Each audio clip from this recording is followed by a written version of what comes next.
Curling out, not too much. Mm-hmm. All right. Hey, everyone. It's Jonathan, Nick, and we are the Gosslings. Yeah. And welcome to the aftermath. I guess if you're watching this, then you're still alive. Plenty to talk about.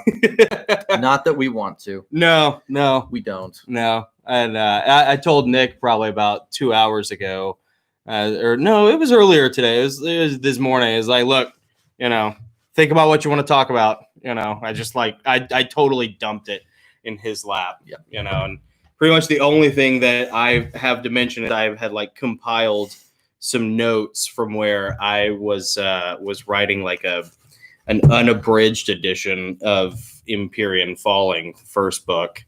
And and Nick in his pure, childlike innocence looked at my notes and was like, "Hey, did you make some notes of the stuff you want to talk about?" And for the video. Yeah, for the episode or whatever. I was like, "No, this is just more of my own self-indulgent that's all right. writing crap, But as a writer, man, carry around a little notepad with you. Seriously, the Moleskine notepads are the coolest. I like those a lot. A lot of guys like the field notes. I've never tried those. I don't know if those are maybe more water resistant. They got more of a waxy feature to them. But I would not recommend carrying around a smartphone thinking, I'll just keep notes on my smartphone. Yeah. I've got Notepad. I've got reminders. No, it never works out. You'll never get to it. You'll never, as you're moving your thumb towards the notes. Your thumbs are hacking their way through You will never get past the apps. Uh-huh. You will never get past the games. The notifications. The social media, the email. Mm-hmm. You will not get. I won't get past Amazon. Yeah. Or Prime Video. Mm-hmm. I can't do it. Yeah, or any of the the social media crap. It's like having a machete and just chopping your way through the jungle trying to get to the freaking golden pyramid, and it's it's not going to happen. You just keep it simple, and just get a Moleskine notepad or something. I used to carry around back in the mid 2000s was when I was doing the majority of my writing, and I used to carry around a little handheld tape recorder, like a little mini cassette recorder. Yeah, those are cool. Yeah, and those are really neat, man. Those just ran off of double A's. It's like had the little tapes. The little mini cassettes. But you cannot use the digital ones, because that's cheating. Yeah, I felt that way. I remember when we went to Prague, when Dad took the family to Prague one time. It was the coolest trip we'd ever been on, And but he bought me a little digital recorder, a little digital tape recorder in the airport, And here you go, son, you can use this, and very, very sweet. But it was cool. I kind of tried it, but it never really felt the same as having a manual tape recorder that you I hate technology. Yeah, dude, for real. I hate it. And there's something, here's another thing, writing it down. I don't know if you guys know this watching or not, but writing things down physically helps, I think, build stronger memory pathways. So that you strangely enough, you retain the information more.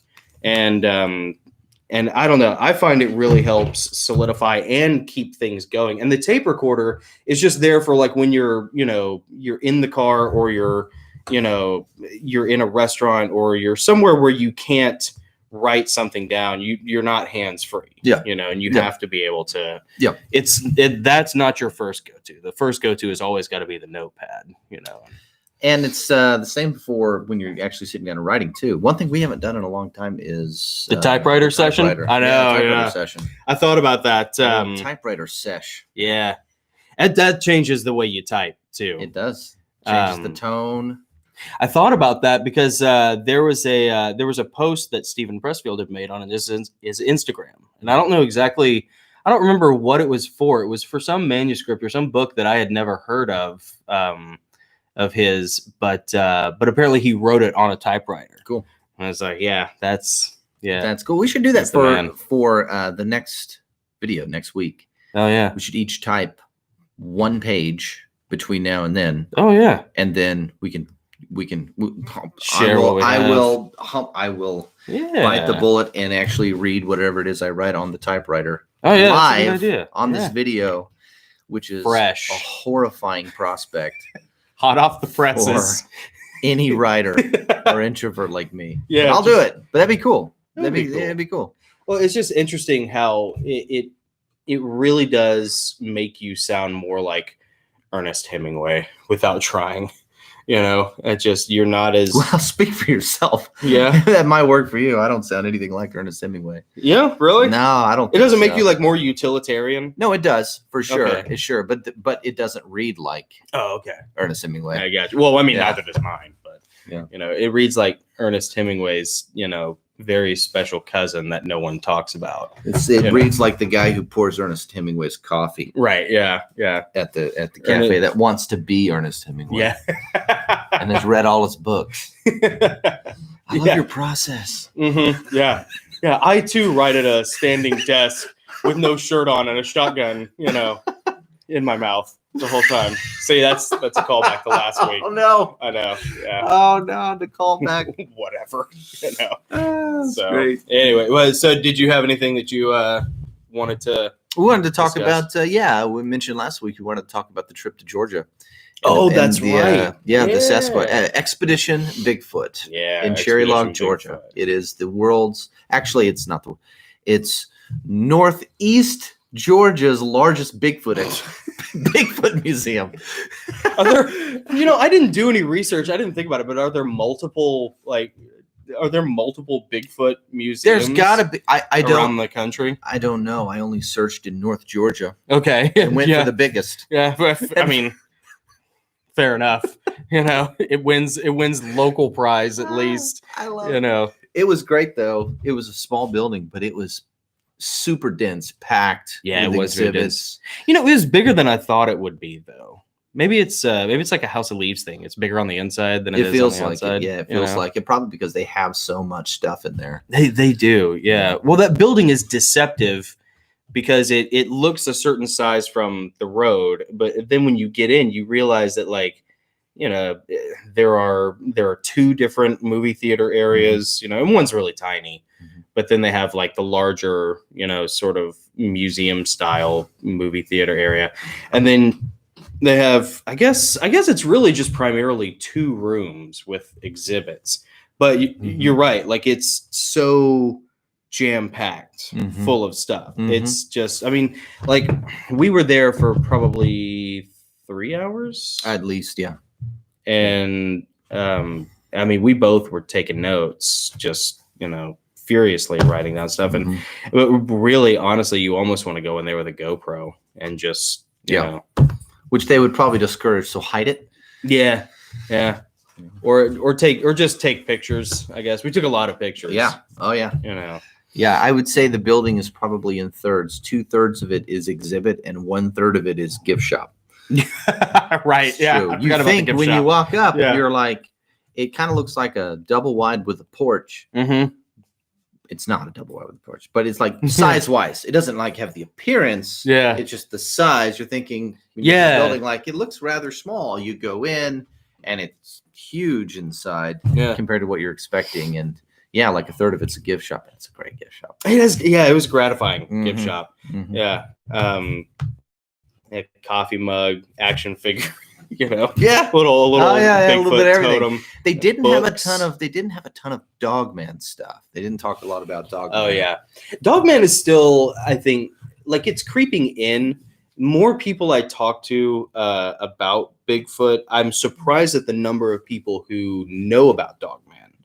But I still think Dogman is like kind of on the fringe of Bigfoot. Yeah, you know? Sure. It's like if there's that Venn diagram of cryptids and cryptozoology, and Dogman still is kind of on the outskirts of that a little bit. Yep. You know, but also probably true. Yeah, probably real. Probably real. It's probably, you know, people who unsubscribe. People who followed Bigfoot all their lives and got bored. Yeah. Are like, I wonder what else we can. Right. What's some other I'm gonna go out and see we could be. I'm gonna go out in the woods to see if I can see something else. Yeah, not Bigfoot. I got lit on some moonshine one time, and then I saw a German Shepherd running through the woods, and that's what peyote gets you. You know, that's yeah. I don't know. Well, there's Dogman is creepy because it's been this underground thing. We all know about Bigfoot, but Dogman is still like there's no Bow Wow in the Hendersons movie, right? There is Dogman. Beethoven. Beethoven, which is basically Harry and the Hendersons only with a. But it's not and like the weird thing is it's not werewolves. Like they're not werewolves. They're not mythical like transformative creatures. It's a werewolf that doesn't change back into a man. Yeah, but like there's that weird thing from the Middle Ages of the monk, talking about like contemplating whether or not dogmen who have their own like town, their own little village. Yeah. It's like this is very creepy stuff. Yeah. Just the idea of just there being some medieval town of dog people walking around and What was cool in the Bigfoot Museum is seeing Renaissance artwork. Oh, that was from really different cool. centuries, 3 or 4 different centuries. Yeah. Renderings of what we would interpret as Sasquatch or whatever hairy native men. name you want to get. Yeah. Yeah. Huge, abnormally tall, giant, Yeah. hair-covered beasts with weapons in some of the pictures. Yeah. There was a is real interesting. Nephilim angle. Yeah. To that was the best part. Speaking of which, let me grab something real quick. Oh yeah, sure. Keep talking. It's right here. Yeah. Don't go anywhere. Yeah, I think I posted those on my Instagram. If anybody wants to see pictures, they do allow you to take pictures. Yeah. At Expedition Bigfoot, but they don't want you to leave your camera rolling. Yeah, they don't get really the whole museum on. Yeah, because then it kind of defeats the purpose. But even if honestly though, I think even if they did, you really are missing out if you think you can just watch a video or look at pictures and have that be enough. I mean, that place was cool. That really is something you have to experience in person. And always busy.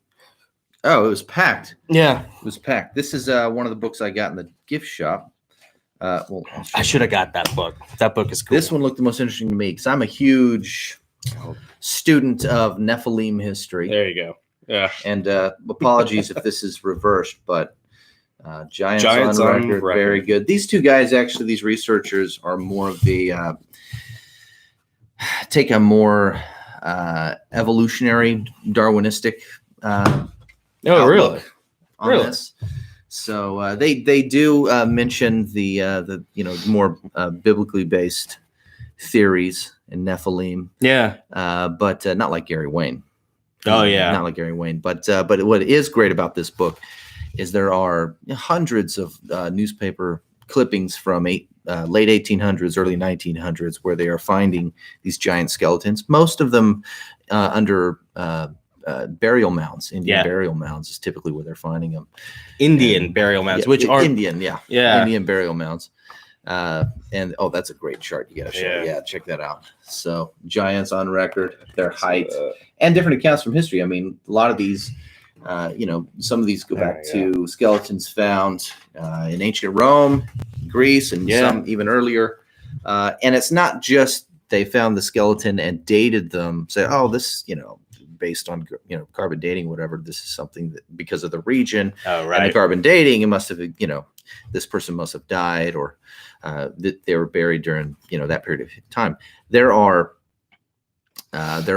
historic manuscripts from that period describing the skeletons that were on display for the people of Rome. Yeah, I think Thrax was the name. Thrax, is that right? It was the name of one of them. Probably. He was on display in Rome. Is that his name? I can't remember. And then there was the. These are in North America, but there was the Roman emperor that was like 9 feet tall. Yeah, some 8 feet tall. Oh, well, and there are things like. The double rows of teeth. Yeah, the double rows of teeth, the six fingers. Yeah, 6 fingers on each hand. He had 6 fingers on his right hand. Yeah. Someone's been looking for you. Yeah. See, if you're cool, you know what movie that's from. Yeah. There's a lot of weird stuff in this book. Well, and this is this is the more, I think, accessible fringe aspect of the whole Sasquatch thing than Dogman is. Like the giants thing, because there are so many accounts of, someone finding something, and then the Smithsonian coming along and gobbling up all of that evidence. Hiding it, suppressing it. Suppressing it. Yeah, it's interesting, but all the Native American tribes, almost all of them have oral traditions that talk about giants, and they all have oral traditions about Sasquatch or whatever word they use for Sasquatch. Those two things are common in all North American tribes, which is very interesting. There's, I'm always on the hunt for a connection between the two, Nephilim and Sasquatch. Who knows? Could be. It's fun to theorize about that. It makes for good, it makes for good cannon fodder from a writer's for writing. Yes. Yeah. The farther out there you go, if you can go way out there and connect just a couple dots somehow, it makes for a great story. Yeah. Well, and there's this weird connection between, there's always a similarity between the giants and the Indian burial mounds, and then Sasquatch, who is huge, and then the giant myth that has persisted throughout all cultures, Mediterranean cultures, Roman cultures, and then the Nephilim, and of the Bible. And it's like there's always this through line of malevolent, supersized, barbaric humans, or some human type. And it persists throughout all of it, and that's the kind of thing that makes you really think, I wonder if there is something to this. I mean, look at almost every ancient culture. And that's how you don't get a second date, by the way. That's right. This is not judicious first date weird stuff. This is not first date conversation topics for sure. This is like we're two kids in a mortgage. And now we're going to talk about we're stuck. We're in a situation where nobody can bail. Right. No one gets out alive. We're both on this boat together. Yes. Yeah. But you think about all the, what's interesting is that the major cultures, the major civilizations, ancient civilizations, they all have some kind of flood account. That's right. Worldwide flood account. And they all have what I call a Nephilim account, meaning they all have an account where the gods interbred with humans and produced a race of giants or demigods or titans or whatever you want to call them. But these half god, half man ancients, these leaders and rulers, they all have that same theme. Who are not good guys. No, none of them. That's the other interesting thing about it. And I guess you could make like an anthropological argument of like, oh, well, that's just, survivors being afraid of some, supersized anomaly who came around. It's like, yeah, I get that. But like, what's up with the double rows of teeth and the 6 fingers and covered in hair?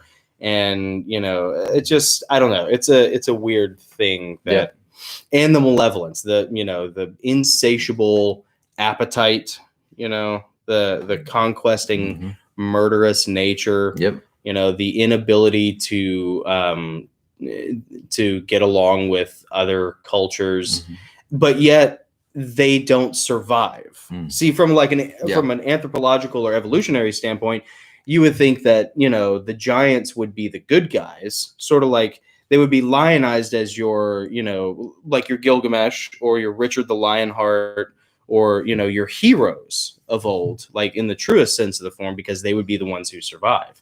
But for some reason, like the little normal humans always end up like apparently banding together and killing the giant. Well, you can only bite your neighbor's cow's head off so many times and eat it. Before they band together or their children, whatever. But it's interesting. Like you think about the English folklore of giants and how they were cannibalistic.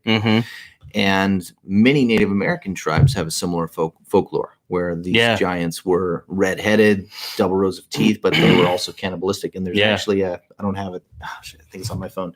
But one of the names, the Shoshone Indians, their name for these giant humans was man-eating giant. That's how the Shoshone word translates into man-eating giant. Yeah. Literally, they couldn't think of anything else to call it, so we'll just call it what it does. It's sort of like, man, this thing sucks. We're just gonna listen. Tech 20. We don't need like a special name for it. It's like this thing sucks, so we're just gonna call it what it is. So there is. I'll hold this up here. Expedition Bigfoot. There you go. This is my souvenir bookmark. I'm really proud of this. That is pretty cool. But there it is. Proof that we wins. Highly recommended. 5 stars. That's pretty neat. And they're not real heavy on. They lean kind of heavy on the Giants thing. Yeah, they do. Well, we got to talk to the owner. Oh, that's right. Too, and he had some, and he's like, we don't know. Super cool, dude. We don't know anything. We're just looking at through a glass darkly. Yeah, we're looking at the residue of whatever existed, and whatever's been passed down. But it's, it's the possibility is there. He really had that really Socratic or Aristotelian approach of like, I know enough to know that I don't know. Mm-hmm. You know what I mean? Like we could not get him. We tried like kind of pinning him down a little bit on, like, what do you really think Bigfoot is? What do you, and he was kind of cagey. He didn't, Well, yeah, and I don't blame him. I don't either, because he's like the owner of this museum, and they get a lot of visibility, and he doesn't want to pigeonhole himself. Maybe he wants to preserve some of the mystique of the place. But I know he probably. I shouldn't speak for him because I don't know, because he didn't say. But I kind of got the feeling there might be something more. He might believe that there's something a little more supernatural. Yeah. There's more of a supernatural element to Bigfoot than just this is some unfortunate misstep in the evolutionary process. Yeah, some vestigial piece of the evolutionary chain. Yeah, some freak strand of genes that seems to be able to preserve itself because it's so elusive. I think he believed it was a little deeper than that. And he didn't say that, but I was getting the impression, and maybe that's because that's what I believe, and I was really wanting him to hear that, so I'm trying to draw that out. Project that and be like, just please believe this the way well, and I don't know, he actually spent more time talking about, the indoctrination of our education system and how, there really is this need to get you mentally to funnel yourself into this very narrow societal channel. Yeah. We spend more time probably talking about that and all the extra material that he has for, he said like 2 Connex boxes full of extra material. Yes. I think they're opening up another one in Sarasota, Florida. It's somewhere in Florida. Yeah, we'll go to their website. I'm pretty sure you just Google Expedition Bigfoot, you'll find it. We'll visit our friend when we go down there too. We'll visit our friend Jim. We'll drag him along. He'd enjoy it. Yeah, he'd have a good time. Yeah, I don't even know if Jim knows that we do these. I should probably. I probably should have told him that we do these. Be like, hey Jim, we're coming for you. I don't think he's a believer per se, but no, he's way too smart. He is. He's smart. He's way too mature. And neither is our older brother. Neither is older brother. Well, he doesn't want to admit that he's open to believing any of this. He's gotta remain, You know why though? He hasn't written enough. He's a good writer, but he hasn't written enough stuff to unleash his imagination to make him start to wonder. Man, I wish this stuff was real. Oh, look, there's some evidence. Yeah, I almost got him with Flat Earth one night. Almost.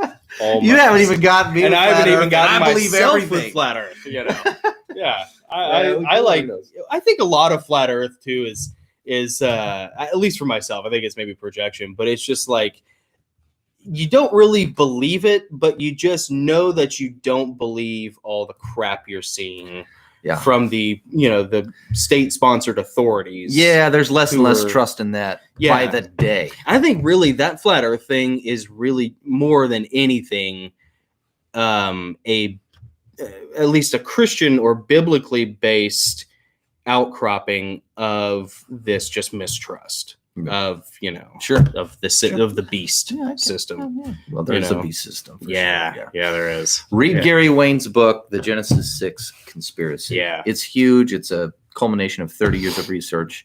It revolves around the Nephilim, the Book of Enoch, and just every ancient civilization and traditions and how they're all secret societies. And doesn't he call it like the Dragon Court?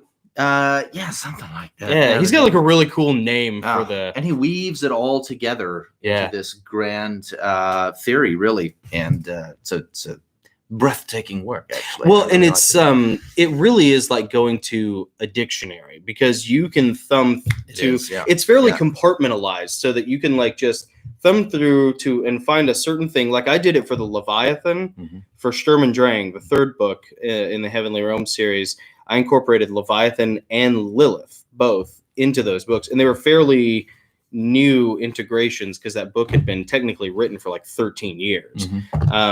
And in the editing process, went back and added some material that needed to be added to it.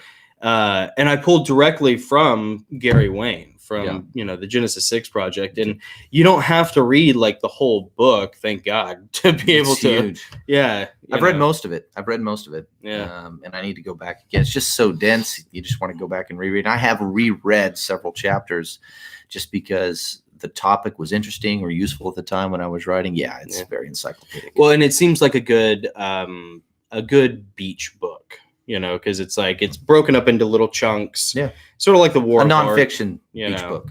Yeah, nonfiction beach book. Yeah, because you could just take it in little pieces. You just read almost like one article at a time, kind of like Giants on Record. Actually, now that I think about it, it's kind of broken up in that same way, but it's much vaster in its scope, than Giants on Record.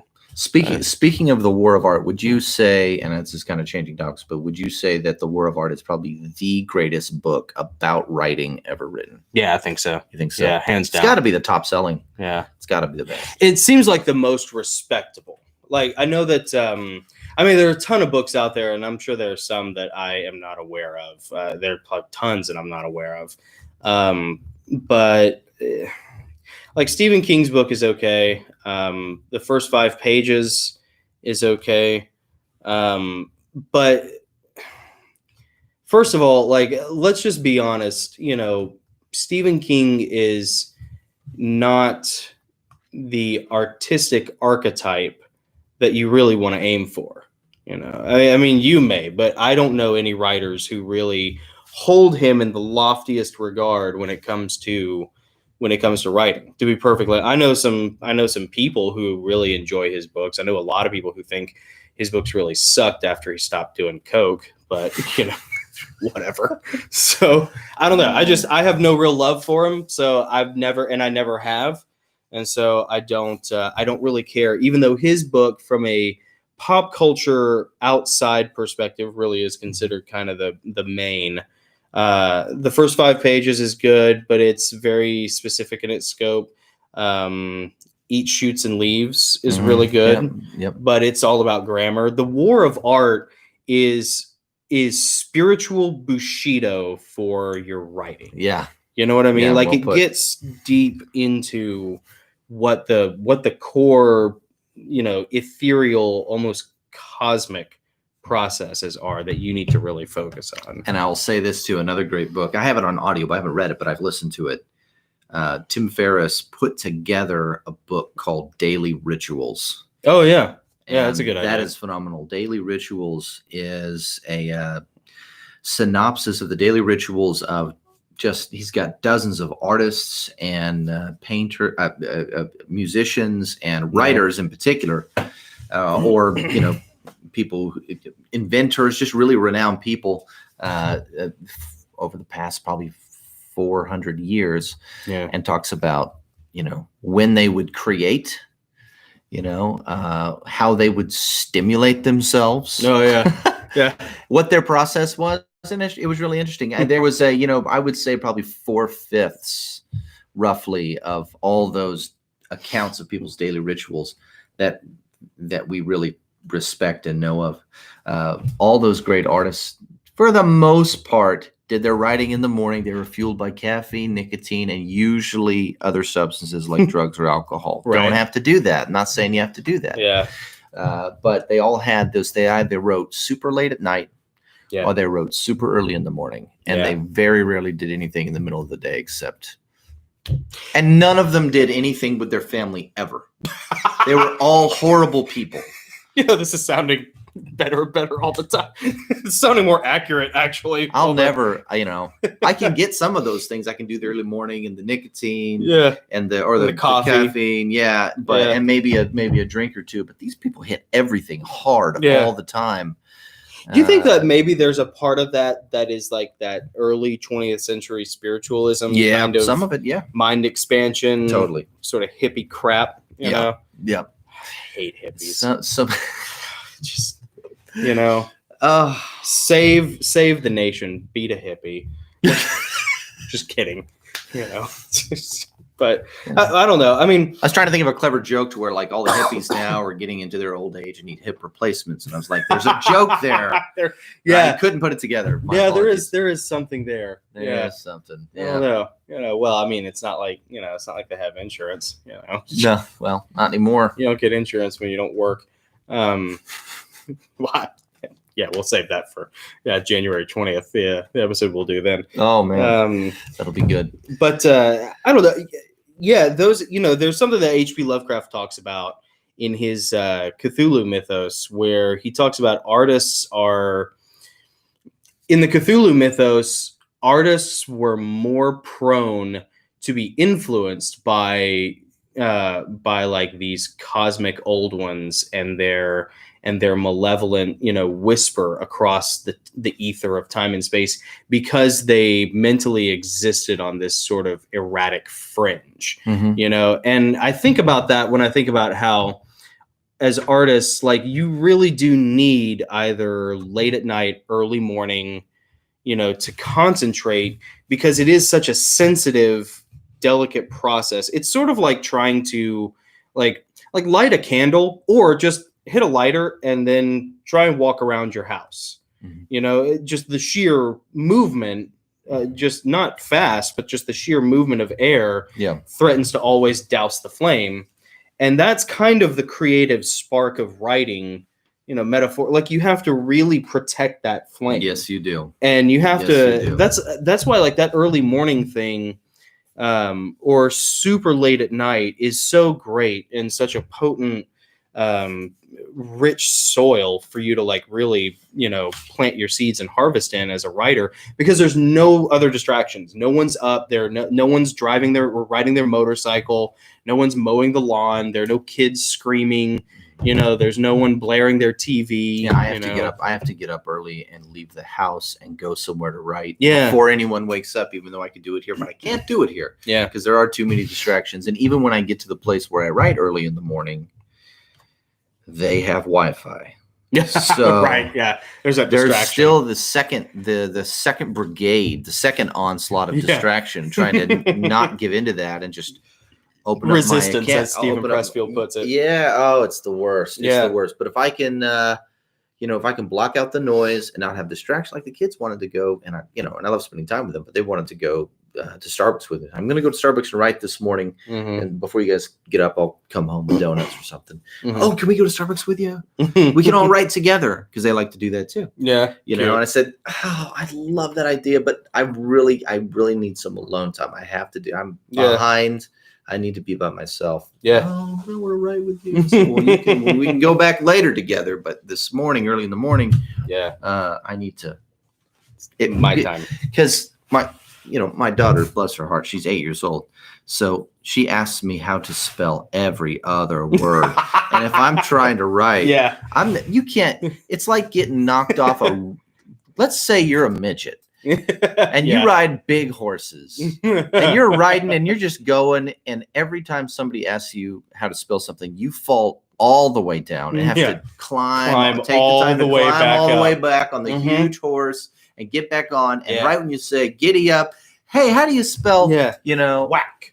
It's like, down you go. It takes it takes time when you get distracted. It does. There is a recalibration process. You have to get acclimated. You have to get back into whatever you want to call it, the zone, the groove. Right. Yeah. You have to get into that focused state, and it takes time. You can't just switch it on and off. You have to fight your way back to the Death Star trench. It takes nothing to get out of it. Yeah. It takes nothing to fall out of that state, but it takes work to get into it. Focus. And, that's that resistance thing that Stephen Pressfield talks about in the War of Art.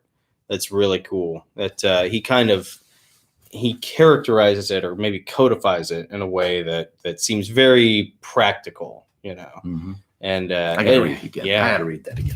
That's a powerful book, and it's been around forever.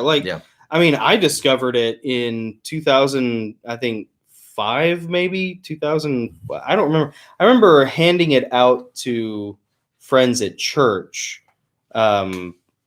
back when Bush was still in office. Oh, wow. Yeah. Wow. I mean, this was like pre-Obama, Wow. It's been around a long time. It gained a lot of traction, I think, probably 10 years ago, when Rogan found out about it, of course. But writers have known about that book for a long time. And he's got a bunch of other books too that are really cool, like The Warrior Ethos, which you gave me, which by the way, Joseph has. Okay, cool. Yeah, our nephew and buds. Hey, Joe. Hey, Joe. You didn't call me this weekend. Oh man, you're supposed to call me. He is in trouble. I'm like, oh man. Yeah, we're gonna tell your petty officer. I'm gonna tell your CPO. Send him one of my books, and it's just the cover and 200 blank pages. Call me. Yeah. Why didn't you call? Yeah. So no, that War of Art book is really cool, and I'm sure there are others, but that process is so fragile, and staying in that zone is so fragile. And the frustrating thing is when you get in the zone, you start writing, and then you have to get out of the zone to go do stuff, and the muse isn't done with you yet. Yeah. Like that's where all of this came from. Yeah. Is just because like I was literally standing at the barbecue place, waiting on my friend to show up to have lunch that I asked for, by the way. I called him and was like, dude, we got to hang out. Let's go grab lunch, and he picks up the phone. First words out of his mouth are, I can discuss anything but the election.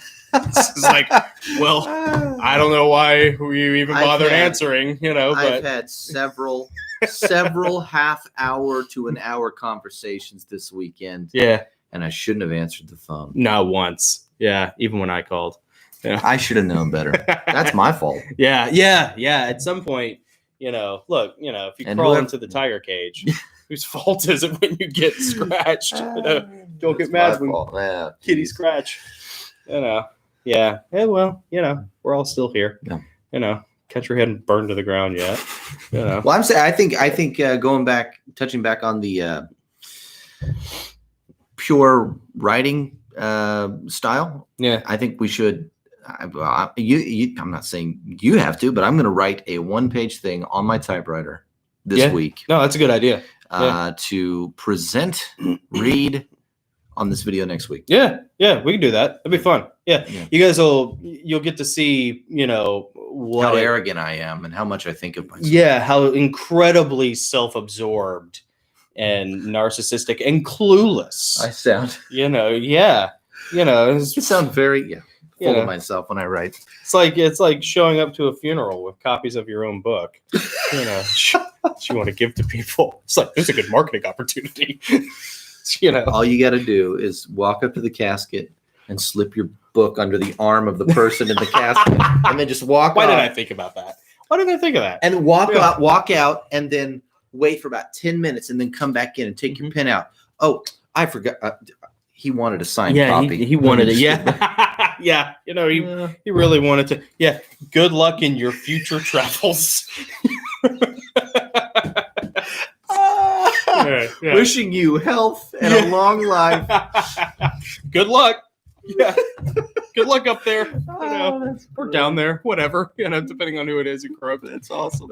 Yeah, good. Anything you got coming up that you want to tell them about? Like any Travelers League videos or anything that you're working on? 2 things. Yeah. Yes. My kids and I have a video series called Kid Ventures on the Travelers League YouTube channel. Yeah. Episode 1 is out. Cool. Episode 2 is done, and it's scheduled to go live on YouTube on Thursday night, 7:00. The second episode, and it's awesome. Yeah. We made a great video of my daughter acting like a spy. We went to Columbia. We went downtown Columbia, and we were doing shots all over the city. So that's cool. So that's been a lot of fun. We're going to continue to do that. And the second thing is Hacker Jack. I got the email, by the way. Good. Yeah. Because I wasn't sure. Rihanna didn't say anything. So Hacker Jack comes out on December 5th, middle grade science fiction. And I have the cover, which is great. And I was able to put it up for pre-order. And so anyone who pre-orders it and notifies me, I will send them the first 5 chapters. Oh, cool. So they can read it. Nice. So I'm super excited about it. To finally, after months and months and months of toiling with cover designers, finally got it done, and it's uploaded. So yes, Hacker Jack comes out December 5th. Check out Kid Ventures on the Travelers League YouTube channel, and that's all I got. What about you? Awesome. I just, at the advice of my marketing manager, I have started a Twitter and an Instagram account. Both should be called Author J Goss. Also bought some domain names. I think jonathangoss.com and thegosslings.com. So you bought that? Yeah. That's fantastic. I think we went ahead and at her advice, went ahead and bought them. And then I think what we're going to do is the Gosslings might be the umbrella. And then within that, or it might be the other way around. jonathangoss.com might be the umbrella. And then the Gosslings might be, sort of a sub website. So I gotta actually, now buy and design the website, but we're working on it. But the Instagram and the Twitter are up. There's still links on here to the other stuff, the Facebook page and the Heavenly Realms Instagram page. And all of that eventually will be transposed over to the Author J Goss stuff, just to make it as simple as possible and still be, uniform across as many platforms as possible. But still working on a cover for the 4th book, much like Nick. We really, I found a great cover design company now, though. I'm really happy with them. It's finally. Like you don't want to tell your cover artist stories because you don't want to hurt anybody's feelings or out anybody. I think we should. But at the same time, we got to talk about cover design. Yeah. Cover designers and the importance of cover design and the importance of other things related to that. Yeah, check back next Sunday and we'll talk about it's real. Cover the struggle's real. Dude, it just cover design. It's like talking to the laziest, weirdest race of interdimensional aliens that you have to talk to. You can't just be like, you know what? We're just gonna get on our starship and go back this way. Ultimate power over the most important thing. Yeah. In all of publishing is the cover. Yeah, and power corrupts. So it does. Here we are. Yeah. The struggle is definitely real. So, all right, everyone. I'm Jonathan. See you guys, Nick. We'll see you later. See you next week. All right. Peace out. Bye. It's awesome. Yeah. Goodbye.